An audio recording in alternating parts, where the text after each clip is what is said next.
The first decision that we have to make is whether to make or buy. Okay. Make or buy is a very simple decision, whether I should make this item in-house or whether I should buy this from the open market. That is the question. Okay. If I make it inside, there are a lot of material cost, labor cost, that cost, this cost, right?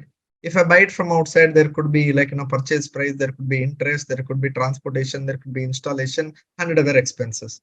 So I have to analyze which one is more beneficial for me, whether making an item or buying an item. Okay.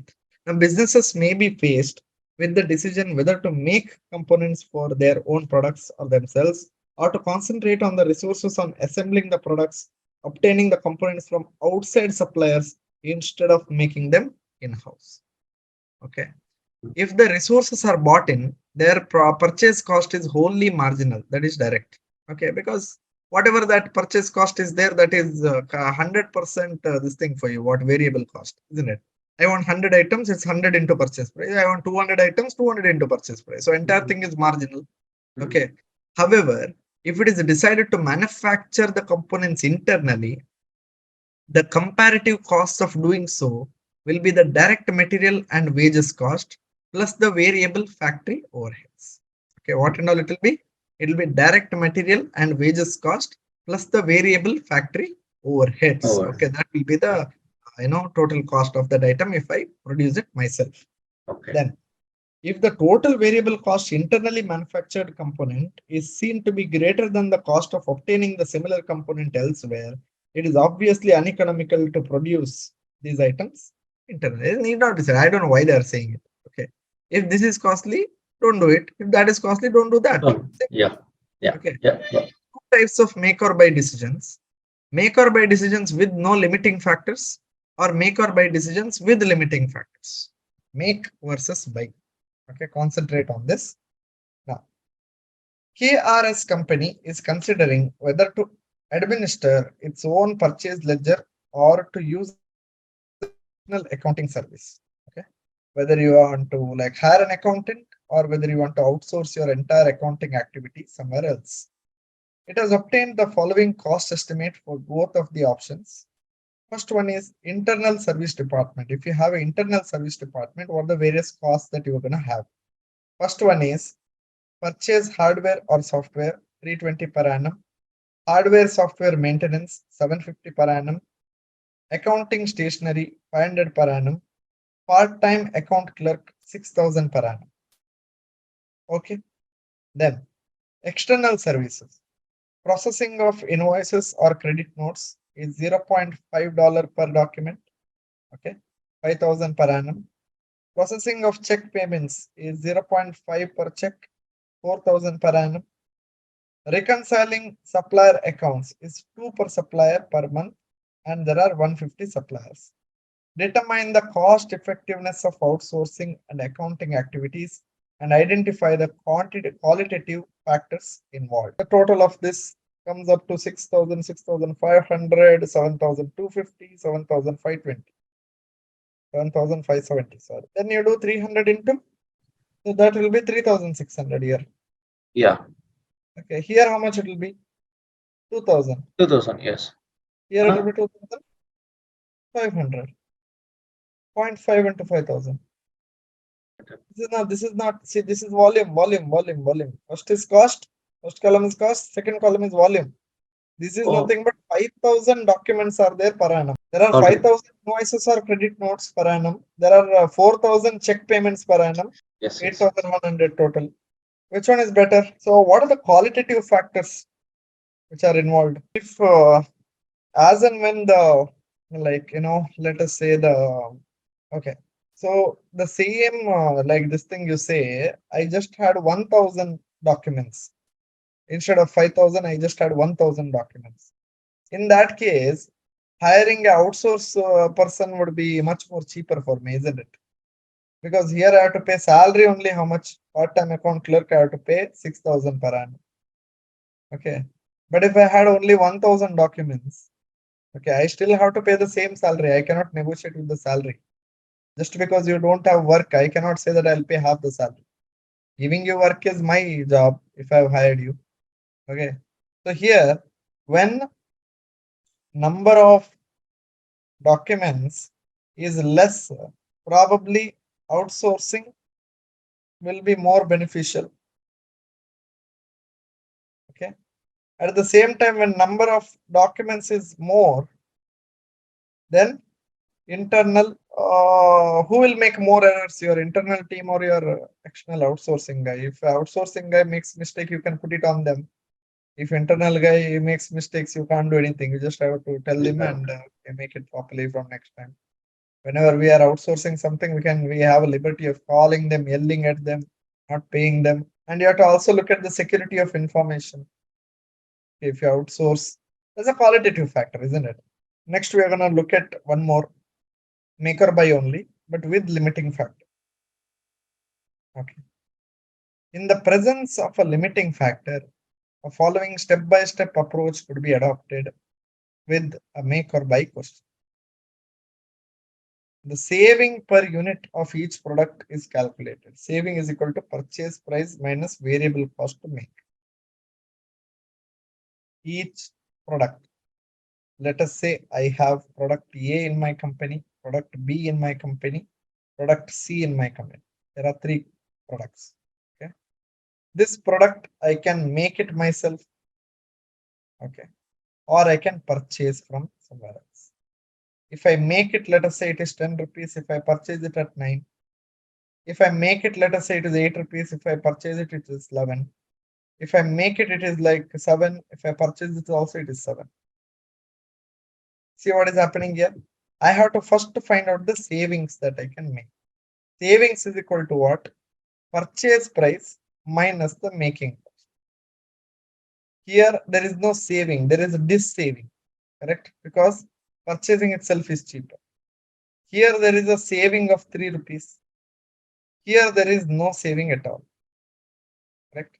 So what do you mean by saving? Saving is nothing but purchase price minus variable cost to make.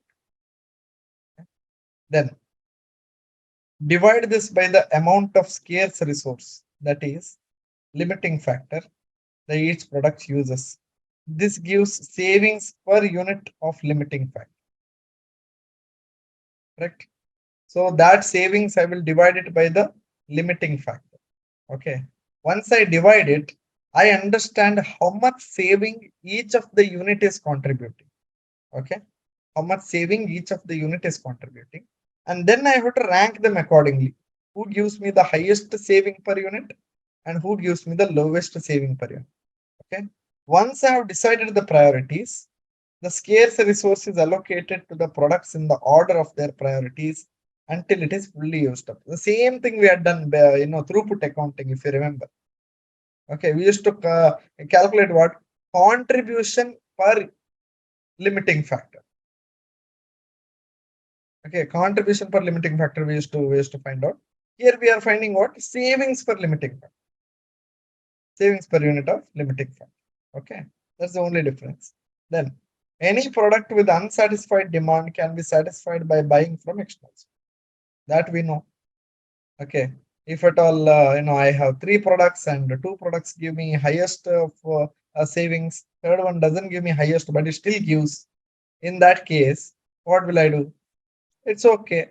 2 products I will produce in house. Third product I'll buy and I'll trade. Okay. Now, with that keeping in mind, let us go to the next test your understanding and let us get that limiting factor understand. Okay. A company manufactures 4 components, L, M, N, and P, which are incorporated into different products. Okay. All the components are manufactured using the same general purpose machinery, which means the general purpose machinery is the bottleneck or the limiting factor, isn't it? Because all products have to go through this machinery, which means this machinery will be busy. Okay. Now, following production cost and machine hour data is available together with the purchase prices from an outside supplier. That also they have given. Production cost, direct material cost, direct labor cost, variable overhead, fixed overhead, total. Compare it with the purchase price. Compare it with the purchase price. Okay, compare it with the purchase price. And then you also have machine hours per unit, 3, 5, 4, and 6. Okay. Manufacturing requirements show a need for 1,500 units each component every week. The maximum number of general purpose machinery hours available per week is 24. Okay. So which is the limiting factor? So how much I want? I want 1,500 units of all. So how many hours technically I want is 1,500 into 3, 4,500, 1,500 into 5, 7,500, 12,000, then 4,000 into, sorry, 1,500 into 4, 6,000, is 18,000, then 6 into 1,500 is how much? 9,000. 6 into 1,500, 9,000. Yeah. So 18 plus 9 is 27,000. I need total 27,000 hours. So do I have 27,000 hours? No, 24 is what I have. So, So I will have to rank them similar to throughput costing. Okay. So how do I do it? if Purchase I price minus $2 for first component, purchase price. there's a mistake. I'm not considering machine hours, is it? No. This Fixed overheads. Okay. fixed overhead I will not consider.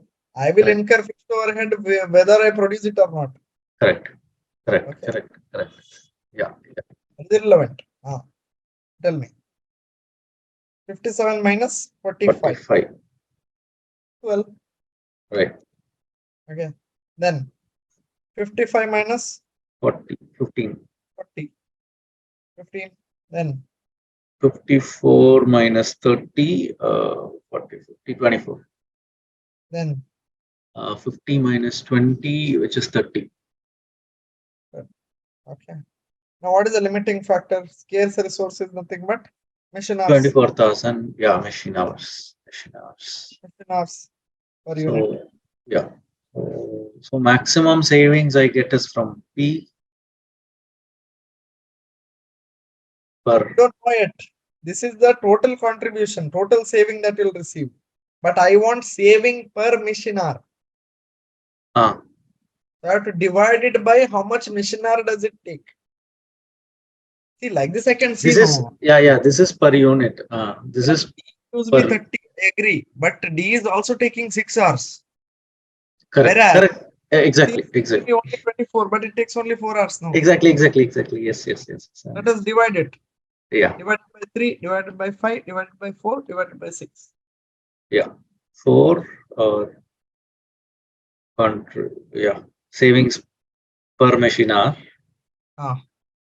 is 4, 3, 6,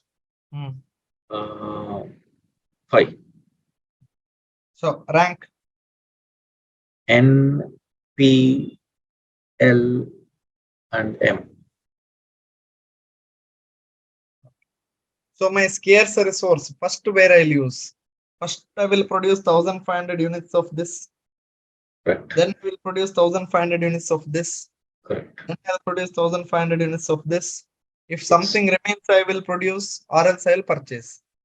Correct. So how many hours will get exhausted over here? Tell me. 1,500 into 6. 9,000 hours are gone. Okay. Correct. So my total 24,000 became how much? 15,000. 15,000 remaining. 15,000 hours are remaining. Correct? No, 9,000 hours. Correct. And I produced. Oh, sorry. Why did I produce this first? Rank is that one. No. 6,000. Yeah, 6 into 1,500 is. No, sorry. This is 4 into 1,500. Rank 1 is this one. Okay. I have to produce first. Okay. So 4 into 1,500 is how much? 6,000. So from 24,000, I came down to how much? 18,000. 6,000, machine hours I already used to produce which one? N. Yeah. Okay. Next, I have to produce what?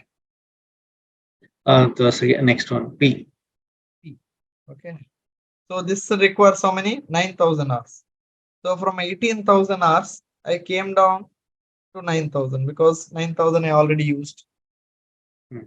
Okay. Now how much hours are remaining with me? 9,000 hours are remaining with me. And I 9,000 want hours. L now. And to produce L, how much I want? 4,500. 4,500. So this 9,000, whatever hours I had, 4,500 it came down to. Correct?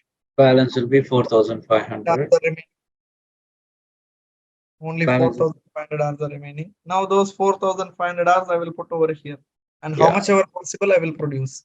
How 900 much? units. 900. 900 units. Okay. So this can be produced at this cost, Hmm. the variable cost. Correct? No? Hmm. Okay.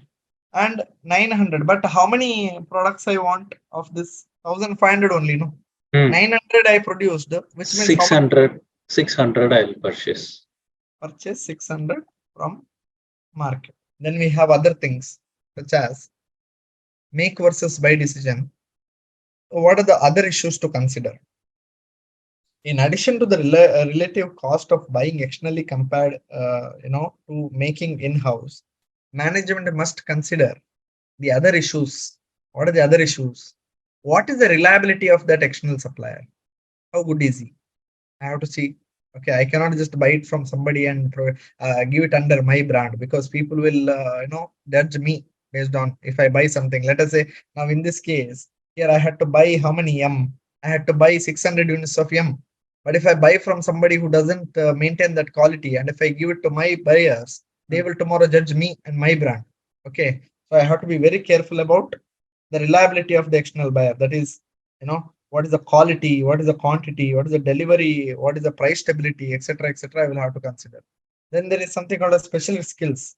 The external supplier may possess some special skills that are not available in house. Okay, I cannot do it as good. They can do it very much better possible. Then alternative use of resources. That is, outsourcing will free up some resources. Okay, and how can I do it better here? Imagine that I'm however buying 600 units, and suddenly the first ranked product got a little bit more demand. At that time I would say, why should I even produce 900 units of M? Let me produce the first ranked product only and buy entirely from outside. Okay, so that also might happen. Then social, that is, outsourcing result in the reduction of workforce. Redundancy cost should be considered. Okay, so sometimes what happen, workforce will not have a job because I'm outsourcing everything. And legal, will outsourcing affect the contractual obligation with the supplier or the employees? Okay, that is also a consideration I have to take.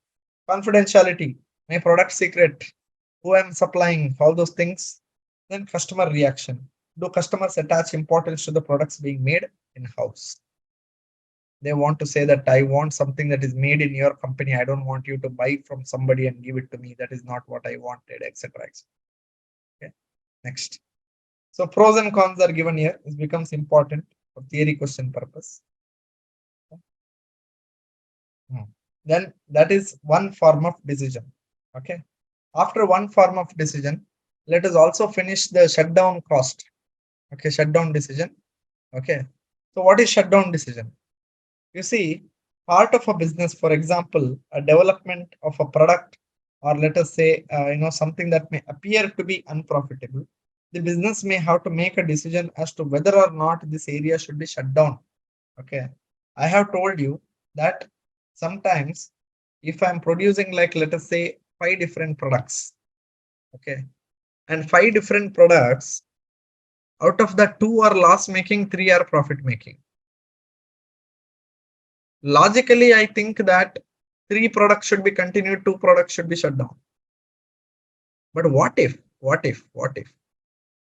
all the 5 products are giving me contribution? Possible, no? With the example, you will understand it much better. Okay, look at the example very carefully. There is product A, there is B, there is C, and there is D. Okay, sales, variable cost, contribution. Okay, sales is 100, variable cost is fixed. Sales is 150, variable cost is 140. Sales is 180, variable cost is, let us say, 175. Okay. Yeah. Sales is, let us say, 120. Okay. Like 8. What is the contribution? 40, 10, 5, 40. Contribution. Okay. Now let us say the total fixed cost. Okay. Total fixed cost is 80. 80. Total fixed cost is 80.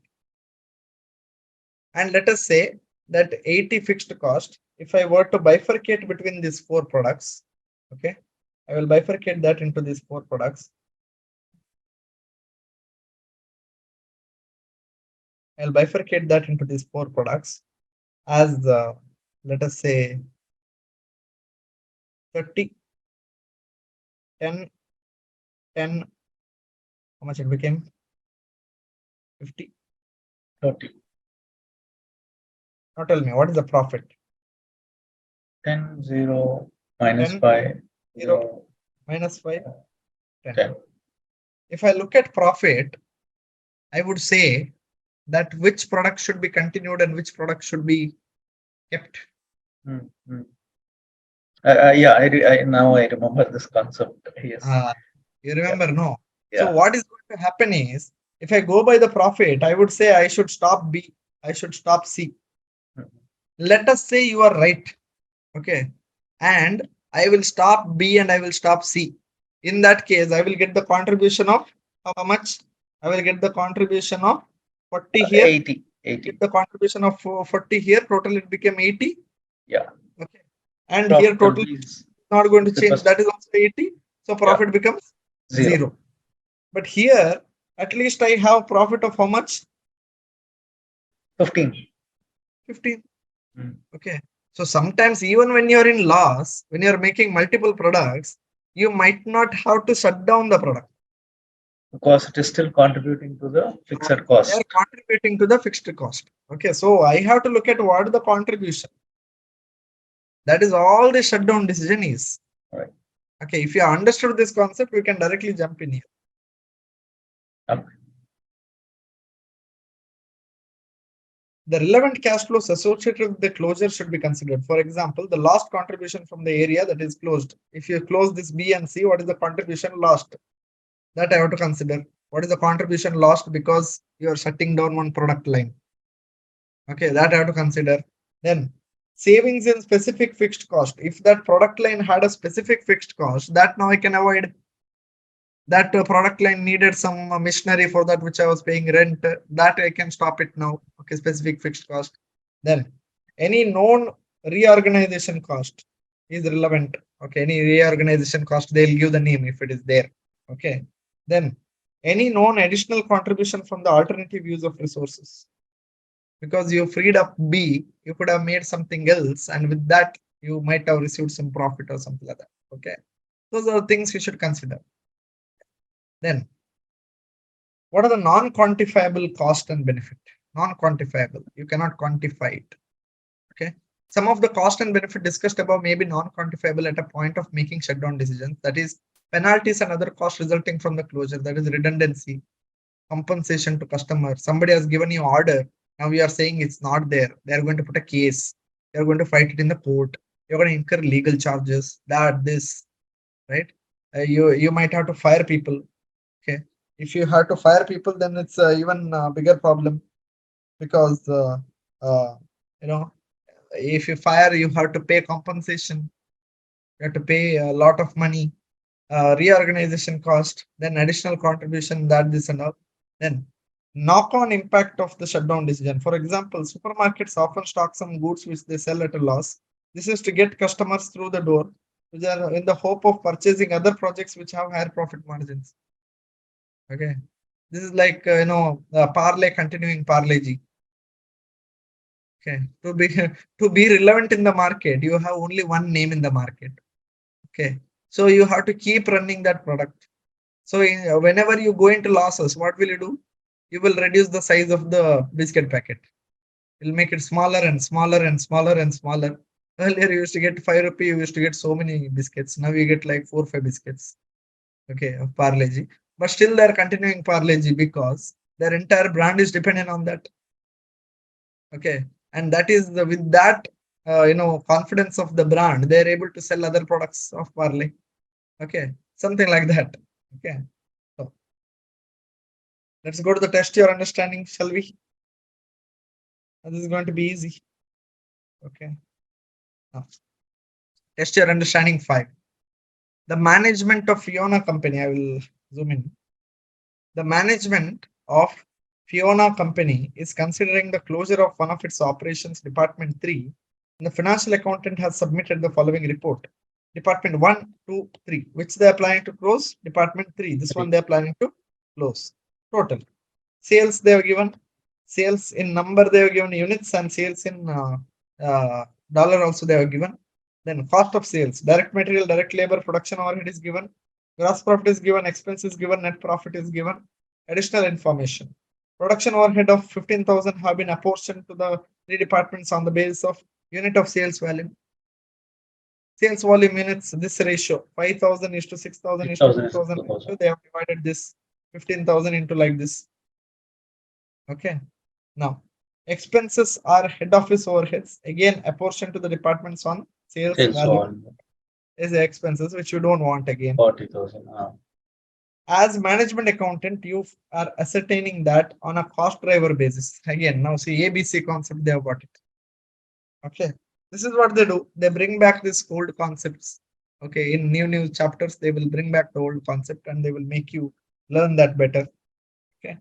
50% of the production overheads can be directly traced to departments. So it could be allocated in the basis of 2:2:1. Nothing you have to do. Out of 15,000, 7,500 is going in 2:2:1. Okay. It is directly traceable. Okay. Similarly, 60% of the expenses can be allocated. Oh, this is also traceable. 3:3:2. Okay. Ratio. 60% in the ratio of 3:3:2. With the remainder not being possible to allocate. Okay. 80% of the so-called direct labor is fixed and cannot be readily allocated. The remaining 20% is variable and can be better allocated on the basis of sales volume. Okay. Now they have given entire thing is they have made it upside down. Okay. They have given some data. Now that data is given by an accountant, but you are a management accountant. Now you have to redo this entire data. Okay. What did they ask, by the way? Restate the financial position in terms of contribution made by each department, and on the basis of these figures, make a clear recommendation and discuss any other factors that should be considered before final decision is made. Okay. Last 2 paragraphs. Read the question once, I will solve. Okay. Yes. Let's go. Let's do it. Yeah. Let us start. Let us do it here only. So that will be easier for us. First one. Okay. I'll have to consider, okay, the sales, because I have to find out what the contribution, correct? Sales of 3 departments. What are the sales of 3 departments? There is 1,50,000 and 2,40,000, and there is 24,000. Correct. Yeah, this is the sales. Yes. Okay, this is the sales minus variable cost. First variable cost is what? Material. Then comes labor, but labor there is some adjustment. Only 20% is variable, 80% is fixed, is what they give. So what do we do? First we put material cost. How much? 75,000. Then 1,50,000. Labor. Now they said 80% of the total labor cost is fixed. Cost, last one, please. Last material one. Cost. Material cost. Last one is 10,000. 10,000. 10,000. Wait a second. My pencil lost its charge. I'll just charge it. Until then, you please do the labor calculation and tell me. Okay, I've done the labor part. I have a question. This production overhead, they have said it can be directly allocated, say 50% of it is directly allocated on the base of 2:1. So does it Yeah. mean it is variable, or could Yeah, it be? directly allocated. You directly allocate it. It is Rest still of variable only, is it? Direct cost can be fixed, say fixed also, right? oh no. If it is specific fixed cost, they will tell you if it is Uh-huh. fixed. Okay, okay. Production If they efficiency. have not mentioned specifically, then in exam point of view, it's good to assume it as variable. Yeah. Okay, Yes. So tell me. okay. Oh, yeah, I'm done. Okay. So I have calculated the production overheads, the expenses, and direct labor, and the contribution as well. Yes, the labor figures, please. Yeah, labors are 5,000, 6,000, 1,600. Wrong. No, Total labor cost is how much? 63,000. 20% is how much? 12,600. Okay. 12,600 in what ratio you have to do it? 14,000, sorry, 4,846. Yeah. 4,846. Next. 5,815. 5,815. Then 1,938. 1,938. Okay. Next. Next. Production overhead. Production overhead 3,000, 3,000, 1,500. 3,000, 3,000, 1,005. 500. Then expenses. 9,000, 9,000, 6,000. 9,000, 9,000, 6,000. Done? Yes. Okay. So this you minus and tell me what is the contribution. 58,154. Uh, 72,185. yes, next. 24,000 minus 10,000, 14,000 minus 2,500, 12,500 minus 6,000 is 6,500 minus 1,938 is somewhere around 4,561. 4,562. Yeah. Next. Now, Okay. So we got the contribution. We have a lot of contribution. Yes. Okay. What is the total contribution? Total contribution is 5 plus 4 plus 1 is 10. Okay. 1,34,901. My calculation. Yes. Okay. Yes. Then minus fixed cost. What is the fixed cost? First, the fixed cost of labor, that is 80% of that labor. Okay. 50,400. So 50,400 plus overheads 50%, 7,500 plus Yes. expenses the remaining, that is 16,000. How much? 16,000. 83,900. 61,000. Yeah, that's profit, no? Profit, yes. Yeah, total fixed cost. Anyway, profit is 61,000. No? Yes. Okay. So all three products are giving contribution, no? Yes. So don't shut it down. So the second question answer is all that factors you should consider and all we saw in this paragraph before the sum, no? These factors you have to consider and all. Yeah, this is the answer for the second question.